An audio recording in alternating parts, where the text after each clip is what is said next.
Bonjour et bienvenue dans ce petit ou long bookcast qui va concerner mes premières lectures de la rentrée littéraire. Je dis première lecture parce que je suppose que je vais encore en lire. On est le 4 septembre et donc je vais vous parler tout d'abord. J'ai lu en premier, je crois que c'était Hors la loi de Hannah North aux éditions Stock, collection La Cosmopolite. Et nous sommes fin 19e siècle aux États-Unis, dans un petit village, et nous avons une jeune fille, Ada, qui est ado encore, hein, et qui veut devenir sage-femme comme sa mère, donc elle apprend le métier d'accoucheuse, etc. Donc elle apprend beaucoup de choses. Le souci, c'est que à cette époque-là, là-bas, il fallait être marié jeune et avoir des enfants très jeunes. Sinon, apparemment, on était traité comme une sorcière. Donc traité de sorcière, mais traité comme une sorcière, c'est encore pire parce que on les brûle, on les pend, on les enferme. Enfin. Voilà, donc comme Ada, il se trouve qu'elle est apparemment stérile, elle est envoyée dans un couvent chez les sœurs. Mais c'est pas son but. Ada voudrait devenir sage-femme aussi, elle voudrait apprendre davantage et pouvoir aider les femmes comme elle aussi à comprendre pourquoi certaines ne peuvent pas avoir d'enfants, etc. Donc elle va plus ou moins s'enfuir. Et elle va rejoindre un groupe un peu bizarre, à la tête duquel se trouve le Kid, la légende. Voilà, et elle va les rejoindre. Et alors je ne vous en dis pas plus pour ne pas vous spoiler tout le reste, en fait, parce qu'on découvre plein de choses petit à petit au fur et à mesure sur cette bande de brigands, de bandits de grand chemin. Mais c'était très intéressant. Et surtout, même si Ada paraît un petit peu naïve, tout ça, elle est tellement déterminée à devenir sage-femme et presque médecin. Vous savez, un peu comme Dr. Queen, femme médecin. Je pense que c'était un peu le but de devenir une femme qui en sait beaucoup sur le corps humain, sur le corps des femmes surtout, et sur tout ce qui va de la procréation à l'accouchement pour les aider. Et arrivé à la fin, j'avais envie de continuer à suivre Ada. J'aurais bien aimé savoir la suite de ce qui allait lui arriver. Voilà, donc c'était assez sympa, assez rafraîchissant. Alors je dis rafraîchissant parce que moi, la rentrée littéraire, souvent, je vous avais déjà fait une vidéo il y a quelques années là-dessus, parce que ça me saoule des fois, la rentrée littéraire, et c'est beaucoup, des fois, c'est de la non-fiction, c'est de l'autofiction, c'est des écrivains qui parlent d'eux-mêmes, ça m'énerve un petit peu. Donc voilà, des choses un peu rafraîchissantes comme ça. Ensuite, j'ai essayé de lire, mais j'ai pas réussi, Jusque dans la terre de Sue Ransford aux éditions des Forges de Vulcain. Et pourquoi j'ai pas réussi? Parce que, comme vous le voyez, j'ai les épreuves non corrigées, et c'était pas corrigé, mais du tout, quoi. Mais du tout, c'était c'est comme si c'était un brouillon, quoi. C'était vraiment, il y avait des coquilles partout, des mots en double, j'ai pas réussi, en fait, j'ai pas dépassé les 50 pages, je crois, hein, parce que ça me sortait tellement de ma lecture que, ouais, vous pouvez peut-être comprendre, mais voilà, l'histoire n'a pas réussi à m'accrocher assez par rapport à toutes les fautes. C'est comme si vous regardiez un film et que, je sais pas, il y avait des coupures de courant toutes les 2 minutes, quoi. C'est pas possible, on peut pas suivre. Donc, c'est peut-être très bien, parce qu'en fait, le pitch, c'est une jeune fille et son père qui sont des sortes de guérisseurs un peu bizarres. En fait, c'est comme s'ils étaient nés de la terre, et pour guérir les gens, ils leur enlèvent les organes, ils les enterrent, et puis voilà. C'est un peu comme dans un épisode d'X-Files. Le souci, c'est que voilà, ça m'a tellement sorti de ma lecture que j'ai pas pu continuer.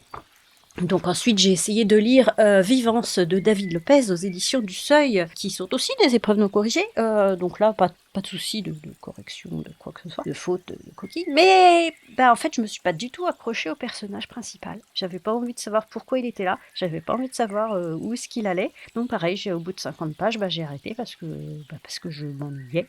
Je suis désolée. Donc je ne vais pas m'attarder dessus. Là, je vais vous parler des livres qui sont déjà sortis, puis ensuite je vous parlerai des livres qui ne sont pas encore sortis au moment où je vous parle de Félicité Herzog aux éditions Stock, Une brève libération. Alors là, c'est basé sur une histoire vraie qui se passe pendant la Seconde Guerre mondiale, pendant l'occupation, et ensuite après la libération. Et nous avons deux personnes qui ont existé pour de vrai. Nous avons Simon Nora, qui était un résistant juif et qui avait des idées pour une France moderne et renouvelée, etc. Et nous avons aussi Marie-Pierre de Cossé-Brissac. Marie-Pierre de Cossé-Brissac, qui est une jeune fille, une ado aussi, d'une bonne famille, comme on dit, une famille un peu aristo, et qui est une famille qui est pro-nazie, alors qu'elle, pas du tout, mais elle comprend pas du tout ses parents. Elle, tout ce qu'elle veut, c'est faire des études, voilà, et s'instruire, et puis ses parents, pas du tout. Ils sont preneurs, ils sont un peu, libertins aussi, enfin, elle les comprend pas du tout. Et en fait, les destins de ces 2 personnages, de ces 2 personnes, va se croiser à un moment donné après la libération. Voilà, donc c'est une histoire vraie, hein. Qu'est-ce que je peux vous dire d'autre? Alors il y a des fois c'est très littéraire, c'est super bien écrit et tout, et puis des fois c'est très factuel, hop, on nous met les phrases comme ça, et c'est une sorte de contraste entre cette guerre, qui a séparé, qui a déchiré, les gens, et puis cette histoire, d'amour, on va dire, parce que oui, c'est une histoire d'amour, hein, qui est presque une histoire d'amour impossible, mais qui ne l'est pas finalement. Et voilà, et cet espoir, dans une France nouvelle où les gens seraient instruits, et voilà. Ensuite, j'ai lu, et qui est déjà sorti, Le Château des Trompe-l'œil aux éditions de La Martinière. Alors là, moi j'ai la version, pareil, hein, j'ai la version épreuve non corrigée, donc ça n'a pas posé de problème. La version définitive, c'est cartonné, et puis là au milieu, c'est découpé, donc on a la couverture qui s'ouvre et le dessin qui est en dessous sur la page de derrière, un peu comme un passe-partout. Et c'est très joli. Je vous invite à aller voir en librairie pour voir l'objet livre en lui-même, déjà. Alors ça, c'est un roman historique qui se passe en 1930, par là à peu près, à côté du Mont-Saint-Michel. Et c'est un roman gothique aussi, parce qu'il y a tous les ressorts du gothique dedans. Donc le vieux château, les salles, la nuit, le chat noir, les non-dits, voilà, des tabous, etc. Il y a tous les ressorts du roman gothique. Et ça parle aussi beaucoup de la période qui va de la Révolution à la Terreur, parce que donc le jeune homme Baptiste Rivière, qui est une sorte de clerc de notaire, qui est envoyé dans un château, là, le château d'Escreuil, et il doit faire l'inventaire des biens de la baronne qui y habite pour ensuite pouvoir faire un testament. Le souci, c'est que les employés du château l'empêchent plus ou moins de voir cette baronne, donc il se pose des questions, il commence à être un peu paranoïaque, il se dit peut-être qu'on en veut à ma vie, il se dit que peut-être qu'on en veut à la vie de la baronne, qu'on veut changer son testament, etc. Donc il y a tout un aspect paranoïaque qu'on retrouve un peu, hein, aussi dans les romans gothiques. Et ça change un petit peu aussi de la rentrée littéraire, comme je vous disais, des romans un peu d'autofiction, etc. Là, on est vraiment dans un roman de fiction, même si, bien sûr, c'est basé aussi, on parle beaucoup de la Révolution, de personnages connus aussi, historiques. Alors, je ne peux pas vous en dire plus sur le sujet principal du livre, parce que ça gâcherait toute la surprise. Sachez qu'il y a un autre sujet principal dans ce livre, où le personnage de Baptiste Rivière découvre des choses donc historiques, découvre des choses sur les habitants de ce château, et il découvre aussi des choses sur lui-même. Voilà, et je ne vous en dis pas plus. J'ai lu aussi donc un livre que je n'ai pas ici parce que je l'ai emprunté pour le lire un soir. Oui, parce que en numéro 2 c'était lu.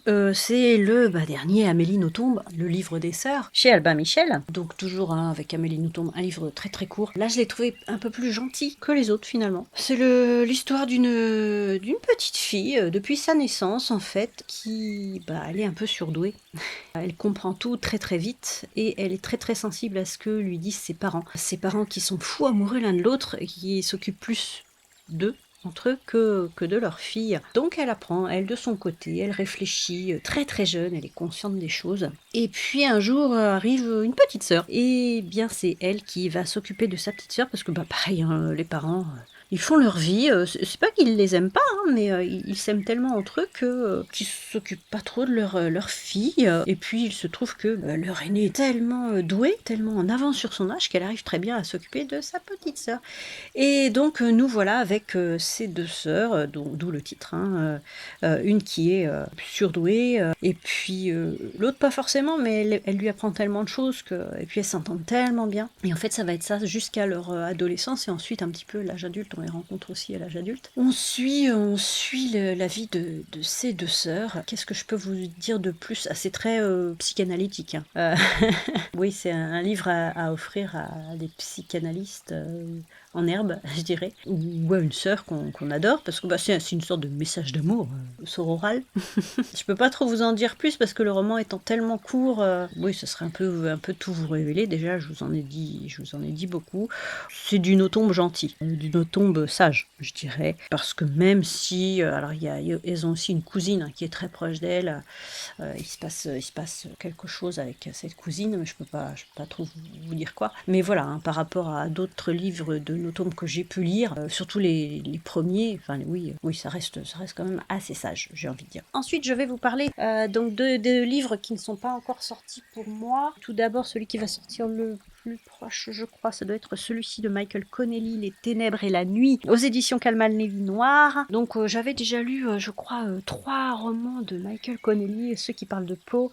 Et puis j'avais dû lire Lumière morte aussi. Et là, c'est un roman, donc toujours avec Harry Bosch, mais ce n'est pas le personnage principal parce que depuis quelques romans, c'est René Ballard, le personnage principal, qui est affecté la nuit, en fait, elle enquête la nuit, toujours à Los Angeles, bien sûr, et là, elle est sur 2 enquêtes à la fois, la pauvre, on se demande comment elle peut tenir parce qu'elle dort jamais quasiment. Et elle est sur 2 enquêtes, donc le premier jour de l'année, en fait, le passage du dernier jour de 2020, parce que ça se passe en pleine pandémie, et le premier jour de 2021, donc il y a la fête et tout, donc elle est au taquet, parce que c'est que à chaque fois, ça se passe mal. Et là, il y a un homme qui meurt, donc on se demande s'il est mort par accident, parce que tout le monde tire en l'air avec des armes, bien sûr, c'est très drôle, ou si c'était un meurtre. Donc elle va enquêter déjà sur cette affaire, hein, ponctuelle, on va dire, qui est ponctuelle, mais elle a aussi en cours une affaire de viol.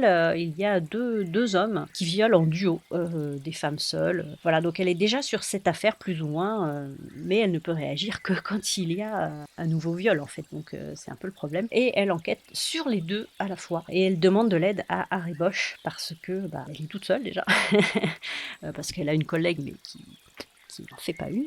Voilà. Et donc, oui, c'était sympa. Alors, moi, sans plus, parce que déjà, j'étais en train de lire tous les Tillier. Et les Tillier, c'est tellement réfléchi et tout, imbriqué, tout ça. Et là, je l'ai trouvé un peu plus simple, en fait. Hein. C'est vraiment. Là, c'est pas du thriller. C'est vraiment du policier. Hein. C'est policier. Bon, il y a 2 enquêtes, bien sûr, mais ça reste assez simple dans la résolution finalement. Ah, mais non, mais j'ai oublié de vous parler aussi du dernier Tiffany McDaniel, qui est son premier en fait. Donc celui-là est sorti aussi, hein, L'été où tout a fondu, qui chronologiquement se passe après Betty. D'ailleurs, à la fin de Betty, vous avez, elle monte en voiture avec un père de famille et ses 2 enfants. Et en fait, on parle d'eux.